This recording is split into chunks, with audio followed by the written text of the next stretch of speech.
The anomaly the sensors at monitoring station Theta 9 detected something impossible. Commander Vexara of the Altarian Confederacy stared at the readings, her forearms trembling as she verified the data for the third time. The quantum signatures were unmistakable, yet they defied everything the galaxy had come to accept as truth. After 30 standard years of silence, after the Great Dispersal that had seen humanity retreat beyond the galactic rim, something was returning from the void. The readings showed a massive gravitational distortion moving through space at speeds that shouldn't be possible. It wasn't using conventional faster-than-light travel, nor the quantum tunneling methods favored by the Zephyrians. This was something else entirely, something that bent the very fabric of space around it, like cloth being pulled through a needle's. Vexara's secondary hearts began pumping faster as she initiated the emergency protocol, sending priority alerts to every major power in the Galactic Confederacy. Within hours, the leadership of 17 different species had assembled in virtual council. The Crystary matriarch's crystalline form flickered with nervous energy as she spoke first. These readings cannot be accurate. No single vessel could generate such power. The Morganian delegate, a being of pure energy contained within a mechanical shell, pulsed disagreement. The signatures match human technology from before the dispersal, but evolved, changed. They've been busy in their exile. Admiral Korthax of the Draknari Empire slammed his scaled fist on his command throne. Impossible. Humanity was a minor species when they left. They had neither the resources nor the knowledge to create something of this magnitude. Their departure was voluntary, a retreat from galactic politics after the trade war disputes. They chose isolation over integration. His words echoed what many were thinking, but the data streams continued to flow, each new piece of information.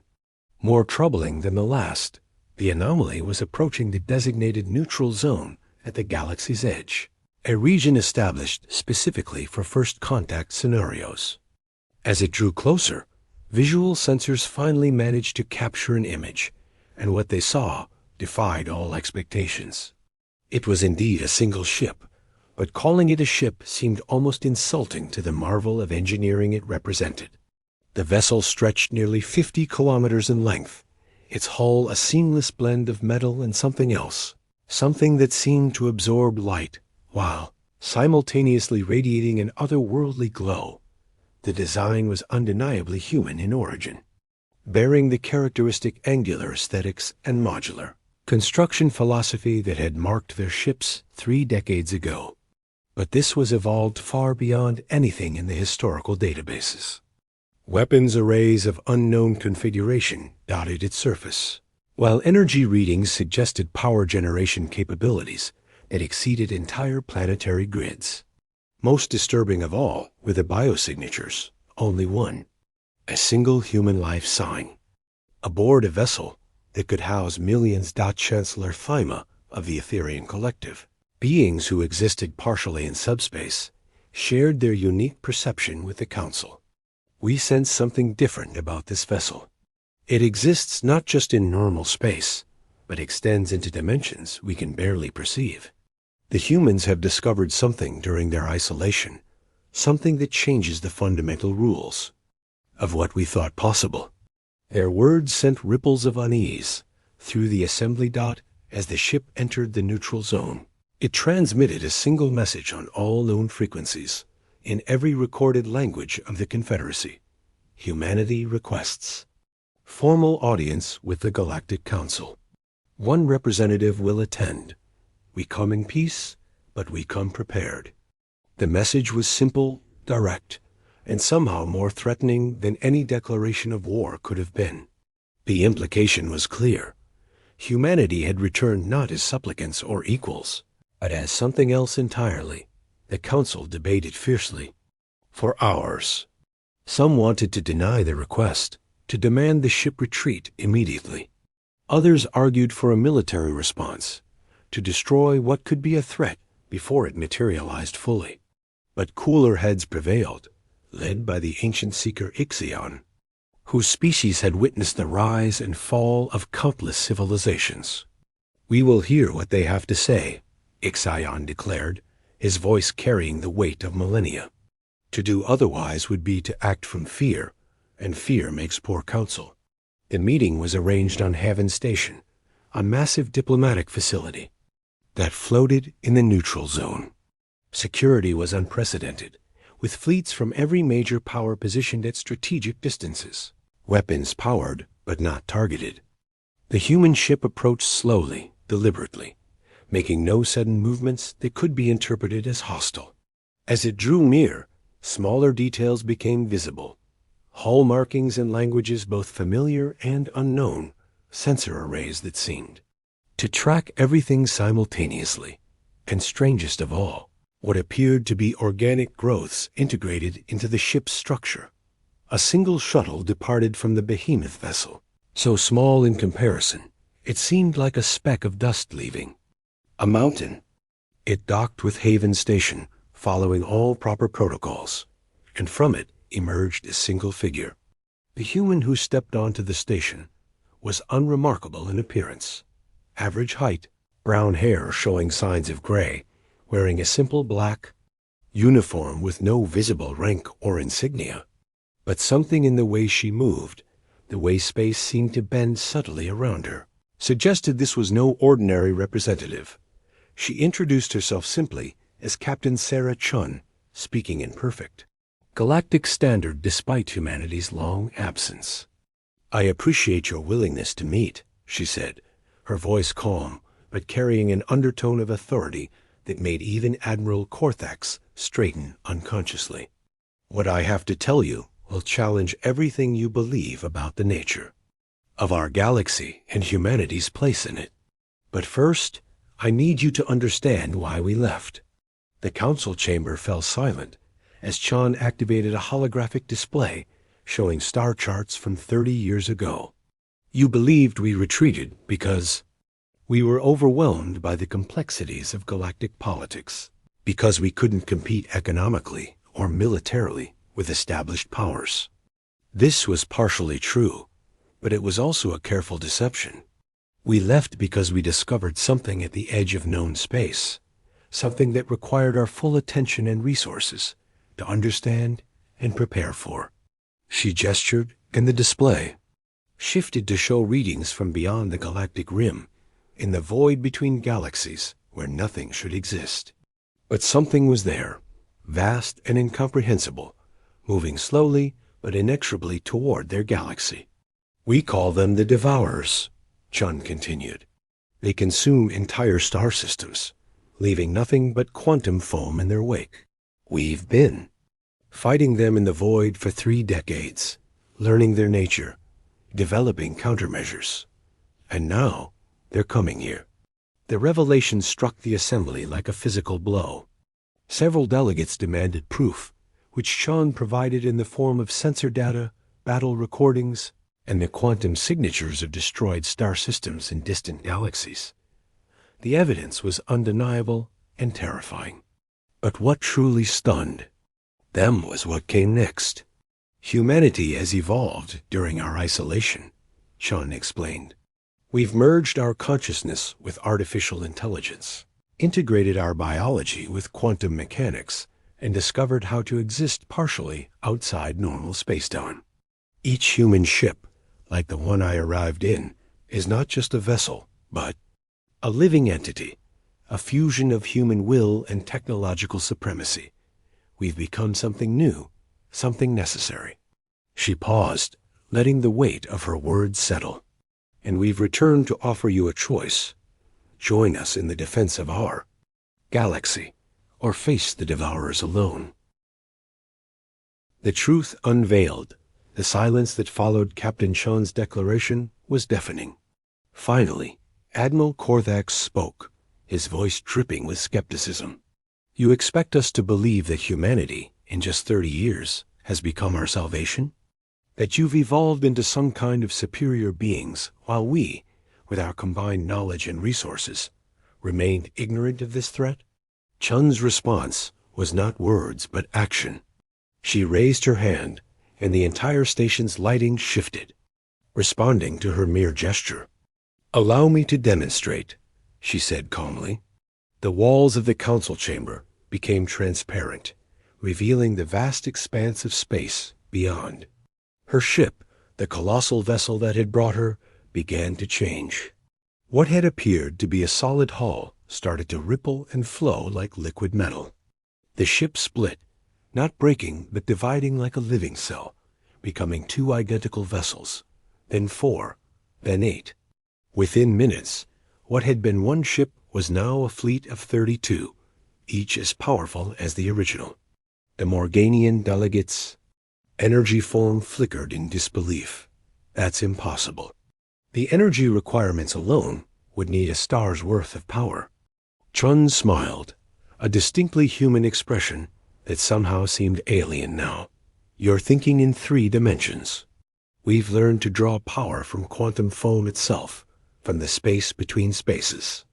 Each ship is connected to every other ship through quantum entanglement, sharing power, knowledge, and purpose. We are not just humanity anymore.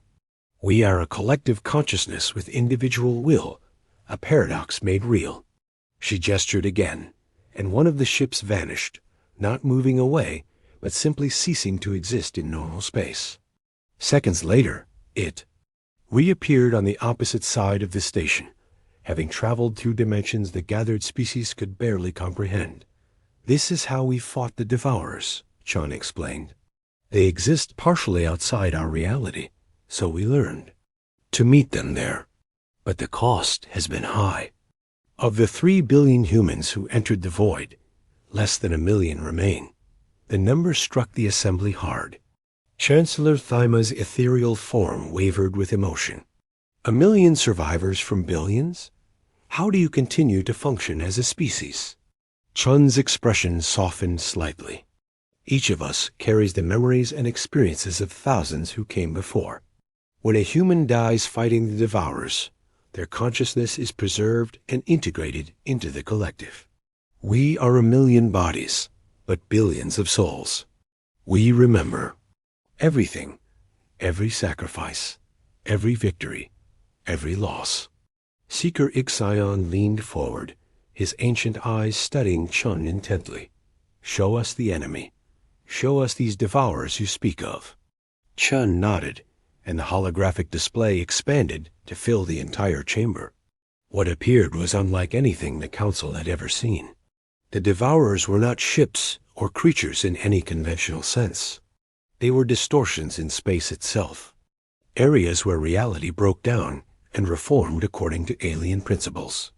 They moved through the void like cancer through a body, consuming and converting everything they touched into more of themselves. The recording showed human ships engaging these entities, not with conventional weapons, but with reality-altering technologies that fought distortion with distortion.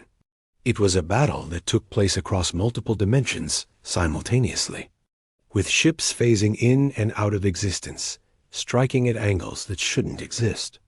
The Council watched in horrified fascination as entire human vessels sacrificed themselves, collapsing into controlled singularities that temporarily disrupted the Devourer's advance. "We've held them at bay for 3 decades, Chun said as the recording ended, "but they're adapting, learning. Our models suggest they'll breach our defensive line within 2 years. When they do, they won't just consume our galaxy. They'll unravel the fundamental forces that hold it together. Stars will cease to function, gravity will fail, and every form of life will be erased from existence." She looked at each delegate. "In turn, this is why we returned. Not to conquer or to prove superiority, but because we need allies." The Christry matriarch's crystalline form resonated with a harmonic frequency that indicated deep thought. "If what you say is true, why reveal yourselves now? Why not continue fighting in secret?" Chun's response was immediate. "Because we've discovered something. The Devourers aren't random forces of destruction. They're being directed, controlled by something we haven't been able to identify. We need the combined knowledge of every species, every perspective, to understand our enemy fully. Your crystalline harmonic mathematics might reveal patterns we've missed. The Morganian understanding of energy could provide new weapons. Even the Draknari's military strategies could offer fresh approaches. Admiral Korthak stood, his massive frame towering over the assembly. You speak of alliance, but what you're really asking for is submission to human leadership in this war. Chun shook her head. No, we're asking for partnership.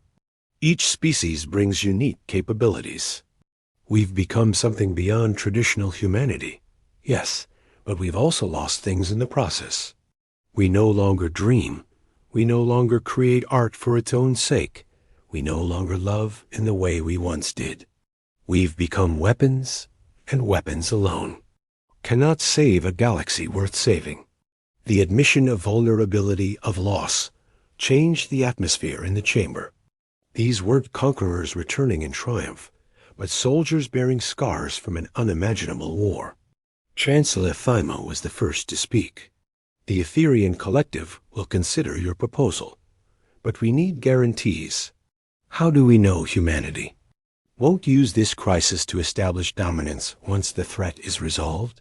Chun reached into her uniform and pulled out a small device, placing it on the table. It projected a complex legal document in multiple languages simultaneously. This is a binding quantum covenant. If humanity attempts to use any technology or knowledge gained from this alliance against any member species after the Devourer threat is neutralized, our entire fleet will automatically self-destruct. We're literally betting our existence on our commitment to this alliance. The boldness of the guarantee stunned the assembly. No species had ever made such a binding commitment. Seeker Ixion studied the covenant carefully. This is written in quantum probability mathematics. Once signed, it cannot be broken without unraveling the signatory's existence at a fundamental level. You're serious about this? Chun nodded. Deadly serious. We've seen what's coming. Without unity, without every species contributing their unique strengths, we all face extinction. The debate that followed was intense but different from before. Now they discussed terms, contributions, and strategies rather than whether to believe humanity's warning. The Zephyrians offered their quantum tunneling technology, the Altarians their vast sensor networks, the Draknari their military infrastructure. Each species found ways they could contribute to the defense. As agreements were being formalized, alarms suddenly blazed through Haven Station. Chan's expression turned grim. They've found us. A Devourer scout has entered the galaxy ahead of schedule. The council members rushed to observation ports as Chan communicated silently with her fleet. In the distance, a section of space began to warp and twist, stars flickering and dying as something emerged from dimensions that shouldn't exist. Without hesitation, Shin's ships moved to intercept. The council watched as humanities evolved. Fleet engaged the scout, reality bending and breaking around the battle. For the first time, the galaxy witnessed what humanity had become and what they faced. The battle was brief but intense, with 3 human ships sacrificing themselves to destroy the scout. As the distortion collapsed, Chun turned to the stunned. "Assembly, this was just a scout," she said quietly. "The main force will be 1,000 times larger. We have perhaps 18 months to prepare. The question is not whether you believe us anymore. The question is whether we stand together or fall separately." One by one, each species representative stepped forward to sign the quantum covenant. As the last signature was added, Chun allowed herself a small smile. "Welcome to the real war. Together, we might just surprise them." The human ships began to shift again, this time creating openings in their hulls. "We'll share our technology, our knowledge, everything we've learned. Your ships will need to be upgraded, your crews trained in multidimensional combat. It won't be easy, and many won't survive the transformation. But those who do will become part of something greater. She paused at the shuttle bay door. Humanity didn't evolve alone in the void. We evolved for a purpose, to return and stand with you when the darkness came. Now, let's give these devourers a surprise they never expected. A united galaxy that refuses to go quietly into the night. As Captain Chun departed, the galaxy began its transformation. Ships were retrofitted with reality-bending technology. Crews underwent consciousness expansion training, and ancient enemies put aside their differences to face the common threat. The single human ship that had arrived had become the catalyst for the greatest alliance in galactic history. And in the void beyond, the devourers approached, unaware that their prey had grown teeth.